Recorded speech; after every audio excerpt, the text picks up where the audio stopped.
안녕하세요. 슬기로운 스테이블 코인 생활 모르면 뒤처진다. 시리즈 23번째 시간입니다. 네, 안녕하세요. 지난번까지 저희가 스테이블 코인 지갑을 만들고 또 어떻게 관리하는지 알아봤잖아요. 직접 관리하는 거랑 거래소에 두는 거랑 차이점 같은 것들요. 네, 맞아요. 이제 지갑이 다 준비되셨을 테니 오늘은 그 스테이블 코인을 가지고 실제 디파이, 그러니까 탈중앙화 금융 서비스에서 어떻게 써먹을 수 있는지 한번 제대로 파보려고 합니다. 아, 드디어 실전이군요. 그렇죠. 특히 오늘은 예치, 대출, 이걸 통해서 이자 수익 얻는 방법, 이런 것들을 실제 서비스 사례를 보면서 좀 자세히 알아볼 거예요. 좋습니다. 근데 그전에요. 디파이 생태계에서 왜 유독 스테이블 코인이 이렇게 중요하게 쓰이는 걸까요? 사실 변동성 큰 다른 코인들도 엄청 많잖아요. 그게 핵심인데요. 역시 가격 안정성 때문이에요. 스테이블 코인은 아시다시피 달러 같은 법정 화폐의 가치가 딱 고정되어 있잖아요. 네, 그렇죠. 1달러처럼. 네. 그러니까 예측 가능성이 높다는 거죠. 가격이 막 오르락 내리락 하면 불안한데 스테이블 코인은 그럴 일이 거의 없으니까요. 그래서 디파이 서비스들에서 가치를 저장하는 수단이나 서로 교환할 때 기준이 되는 매개체로 아주 선호됩니다. 약간 국제 무역에서 달러가 기준 통화 역할을 하는 거랑 비슷한 느낌이네요. 오, 정확해요. 딱 그런 비유가 맞습니다. 생각해보세요. 가격 변동이 막 하루에도 몇십 %씩 움직이는 코인으로 이자를 받거나 그걸 담보로 맡긴다고 하면 그 가치를 믿기가 좀 어렵잖아요. 그렇겠네요. 언제 가치가 확 떨어질지 모르니까. 그렇죠. 그래서 대부분의 디파이 플랫폼들이 사실상 이 스테이블 코인을 중심으로 돌아가도록 설계되어 있어요. 이게 기본인 셈이죠. 안정성이 핵심이군요. 알겠습니다. 그럼 첫 번째 활용 사례로 커브 파이낸스 한번 볼까요? 이건 어떤 서비스인가요? 네, 커브. 커브는 스테이블 코인끼리 교환하는 데 아주 특화된 탈중앙화 거래소, 그러니까 DX라고 부르죠. 그런 곳이에요. 스테이블 코인끼리요? 예를 들면 USDC를 USDT로 바꾸거나 이런 건가요? 네, 맞습니다. USDC, DAI, USDT 이런 대표적인 스테이블 코인들끼리 바꾸거나 아니면 가치가 거의 비슷하게 움직이는 자산들, 예를 들어 이더리움 ETH랑 스테이크된 이더리움 STETH 같은 것들을 교환할 때 아주 유리합니다. 뭐가 유리한 거죠? 다른 거래소에서도 바꿀 수 있잖아요. 커브의 가장 큰 장점은요. 이렇게 비슷한 가치의 자산들만 집중해서 다루다 보니까 일반적인 DX들보다 훨씬 낮은 거래 수수료랑 슬리피지를 제공한다는 거예요. 슬리피지요? 그 용어 들어본 것 같은데 정확히 뭐죠? 슬리피지. 이게 뭐냐면요. 우리가 코인 거래 주문을 딱 넣는 그 순간이랑 그 주문이 실제로 블록체인상에서 체결되는 순간 사이에 약간의 시간 차이가 있잖아요. 네, 그렇죠. 바로 되는 건 아니니까. 네. 근데 그 짧은 시간 동안에도 코인 가격이 변동할 수 있거든요. 그래서 내가 예상했던 가격이랑 실제 체결된 가격 사이에 차이가 발생해서 약간 손해를 보거나 이득을 볼 수 있는데 보통은 손해죠. 이걸 슬리피지라고 불러요. 주문 넣는 사이에 가격이 바뀌어서 생기는 오차 같은 거군요. 맞아요. 코인 시장이 워낙 변동성이 크다 보니까 이 슬리피지가 생각보다 클 때가 많아요. 근데 커브는 이걸 거의 최소화시킨 거죠. 그래서 예를 들어 USDC 1000개를 다이로 바꿀 때 거의 1000다이에 가깝게 아주 손실 없이 바꿀 수 있다는 게 큰 장점입니다. 와, 그건 정말 좋네요. 특히 큰 금액을 바꿀 때는 중요하겠어요. 그렇죠.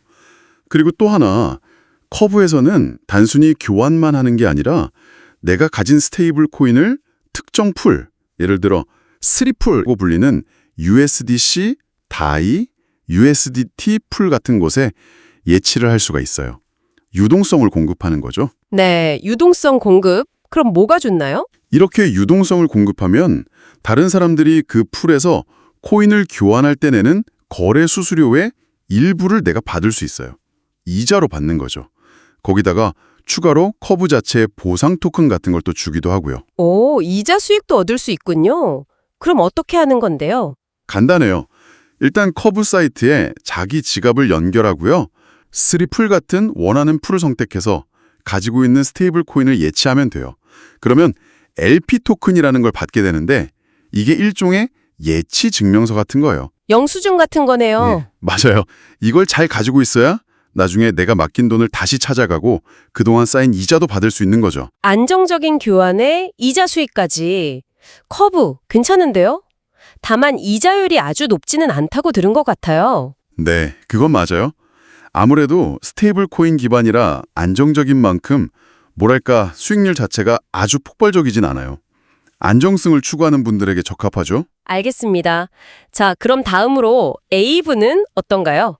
커브랑은 좀 다른 서비스겠죠? 네, 에이브는 완전히 다릅니다. 에이브는 흔히 디파이 세계의 은행이라고 비유를 많이 해요. 은행이요? 어떤 면에서요? 기본적으로 돈을 맡기고 예치, 빌리는 대출 기능을 제공하기 때문이에요. 예를 들어서 내가 가진 스테이블 코인, USDC를 에이브에 예치하면 거기에 대해서 이자를 받을 수 있어요. 은행 예금처럼요.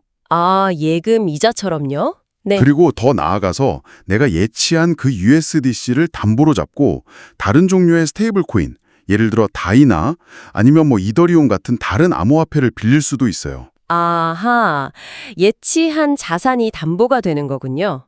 우리가 보통 집 담보로 대출받는 거랑 비슷하네요. 정확합니다. 예를 들어서 제가 USDC를 한 $1,000어치 예치했다.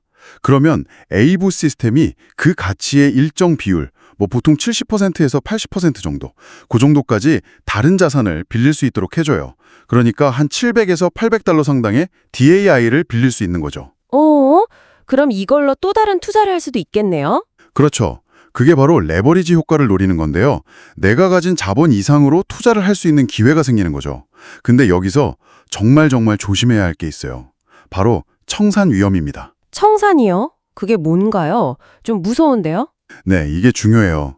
만약에 내가 담보로 맡긴 USDC의 가치는 그대로인데 내가 빌린 DAI의 가치가 엄청나게 오르거나 혹은 반대로 담보물인 USDC 가격이 이론상이지만 혹시라도 떨어져서 내 부채 비율이 에이브가 정한 위험 수위를 넘어서게 되면요. 네, 넘어서면. 그러면 시스템이 제가 맡긴 담보물, 즉 USDC를 강제로 팔아버려요. 그리고 그 돈으로 제가 빌려간 DAI 대출금을 갚아버리는 거죠. 이걸 청산, 리퀴데이션이라고 불러요. 순식간에 담보를 잃게 되는 거죠. 그럼 제 담보가 그냥 사라지는 거네요. 네, 빌린 돈 갚는 데 쓰이고 없어지는 거죠. 그래서 에이브 같은 대출 플랫폼을 쓸 때는 항상 이 담보 비율, LTV라고 하는데 이걸 안전하게 관리하는 게 무엇보다 중요해요. 레버리지는 잘 쓰면 수익을 극대화할 수 있지만 잘못하면 모든 걸 잃을 수도 있는 양날의 검인 거죠. 와, 레버리지 기회는 좋은데 청산 위험, 이거는 진짜 명심해야겠네요. 네, 반드시요. 그래서 무리하게 대출 한도를 꽉 채워서 빌리는 건 정말 위험합니다. 알겠습니다.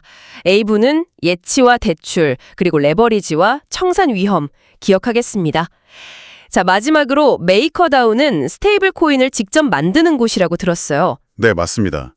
메이커다우는 굉장히 흥미로운 프로토콜인데요. 탈중앙화된 스테이블 코인인 다이를 발행하는 곳이에요. 우리가 앞에서 계속 예시로 들었던 그 다이요. 네, 다이. 그럼 이건 어떻게 만드는 건가요? 메이커다우의 재미있는 점은 사용자가 직접 다이를 발행할 수 있다는 거예요. 예를 들어 제가 이더리움을 가지고 있다고 해볼게요. 이걸 팔고 싶지는 않아요. 앞으로 가격이 더 오를 것 같아서요. 네, 보통 그렇죠. 그럴 때 이 이더리움을 메이커다우 시스템에 담보로 맡기는 거예요. 그러면 그 담보 가치의 일정 비율만큼 다이를 새로 찍어내서 빌릴 수가 있어요. 아, 이것도 담보대출이랑 비슷한 거 아닌가요? 에이브랑 뭐가 다르죠? 비슷한 면도 있지만 근본적인 차이가 있어요. 에이브는 다른 사람이 예치한 돈을 빌려오는 거잖아요. 은행처럼 중개를 해주는 거고요. 근데 메이커다우는 내가 담보를 맡기면 그걸 기반으로 시스템이 아예 새로운 다이를 발행해서 나한테 주는 거예요. 새로운 다이를 찍어댄다고요? 그게 가능한가요? 네, 스마트 컨트랙트를 통해서 이게 가능하게 설계되어 있어요. 그러니까 내 ETH는 그대로 가지고 있으면서 그걸 담보로 새로운 현금 흐름, 즉 다이를 만들어낼 수 있는 거죠. 와, 자산을 팔지 않고도 유동성을 확보할 수 있다. 이거 정말 매력적인데요. 바로 그겁니다. 그게 메이커다우의 핵심 가치예요. 보유한 자산, 예를 들어 ETH의 가격 상승 잠재력은 그대로 누리면서 당장 필요한 자금, 다이를 만들어서 쓸 수 있는 거죠. 이렇게 발행한 다이로 다른 디파이 서비스에 투자할 수도 있고 필요하면 거래소에서 팔아서 현금화할 수도 있고요. 그럼 나중에는 어떻게 해요? 빌린 다이는 갚아야 할 거 아니에요. 네, 당연히 갚아야죠. 나중에 제가 빌렸던 다이에다가 안정화 수수료라고 불리는 일종의 이자를 더해서 시스템에 상환하면 제가 담보로 맡겼던 ETH를 다시 온전히 돌려받을 수 있습니다. 아하, 결국 이자를 내고 빌리는 건 맞는데 돈을 빌려오는 게 아니라 직접 발행한다는 점이 다르군요. 그렇죠. 자산 운용의 유연성을 엄청나게 높여주는 방식이라고 할 수 있습니다. 커브, 에이브, 메이커다오, 정말 스테이블 코인을 활용하는 방법이 이렇게 다양하군요. 근데 듣다 보니까 좀 걱정도 돼요. 디파이라는 게 해킹이나 사기 사건도 많다고 들었거든요. 그 지적 정말 중요합니다. 네, 맞아요. 디파이 세계는 기회가 많은 만큼 위험도 분명히 존재합니다. 가장 중요한 원칙은 디파이는 중앙 관리 주체가 없어요. 모든 게 코드로 돌아가기 때문에 어떤 문제가 발생했을 때 모든 책임은 결국 사용자 본인에게 돌아갑니다. 모든 책임이 나에게 있다? 무섭네요. 네, 그래서 몇 가지는 정말 습관처럼 확인해야 해요. 첫째, 내가 접속하는 사이트가 진짜 공식 사이트인지 주소로 꼭 여러 번 확인해야 합니다. 가짜 사이트, 피싱 링크 정말 많거든요. 피신 사기. 네. 둘째, 비정상적으로 높은 이자율을 약속하는 서비스는 일단 의심하고 봐야 합니다. 세상에 공짜 점심은 없잖아요. 너무 높은 수익률은 그만큼 높은 위험을 동반할 가능성이 커요. 러그풀 같은 사기일 수도 있고요. 러그풀, 개발자가 돈 갖고 도망가는 거요? 네, 맞아요. 그런 사기도 비일비재합니다. 셋째, 내가 이용하려는 서비스의 스마트 컨트랙트가 제대로 보안 감사를 받았는지, 과거에 해킹당한 이력은 없는지 등을 미리 좀 알아보는 게 좋습니다. 커뮤니티 평판 같은 것도 참고하고요. 보안 감사랑 해킹 이력 체크 중요하네요. 그리고 마지막으로 아까 에이브에서 말씀드렸던 레버리지 대출. 이건 정말 신중해야 합니다. 시장 상황이 급변하면 순식간에 청산당할 수 있다는 걸 절대 잊으면 안 돼요. 네, 알겠습니다. 디파이 활용 정말 철저한 자기 책임 하에 신중하게 접근해야겠네요. 맞습니다. 편리하고 새로운 기회가 많지만 그 이면의 위험을 충분히 인지하고 감당할 수 있는 범위 내에서 활용하는 지혜가 필요합니다. 오늘 이야기 쭉 정리해보면 스테이블 코인은 역시 안정성 덕분에 디파이에서 정말 핵심적인 자산 역할을 하고 있다.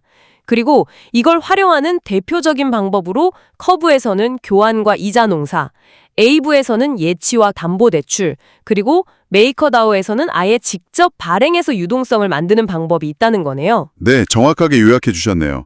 각 플랫폼마다 특징이 다르고 또 장점과 위험 요인이 다르니까요. 이걸 잘 이해하고 자신의 투자 성향이나 목적에 맞게 활용하는 게 중요하다고 할 수 있겠습니다. 네, 오늘 정말 유익한 시간이었습니다. 다음 시간에는요. 오늘 잠깐 언급됐던 스테이블 코인 이자 농사, 그러니까 소위 일드 파밍이라는 것에 대해서 조금 더 깊게 파고들어 볼까 합니다. 실제로 어떤 방식으로 작동해서 수익을 내는 건지, 그리고 그 높은 수익률 뒤에는 또 어떤 숨겨진 위험들이 도사리고 있는지 한번 제대로 분석해 볼 예정입니다. 와, 그것도 정말 궁금한데요. 고수익의 실체와 위험성이라니 다음 시간도 정말 기대됩니다. 네, 기대하셔도 좋습니다. 좋습니다. 그럼 슬기로운 스테이블 코인 생활 23번째 이야기는 여기서 마무리하도록 하겠습니다. 다음 편도 놓치지 않으시려면 구독, 좋아요, 알림 설정 꼭 부탁드립니다. 감사합니다. 감사합니다.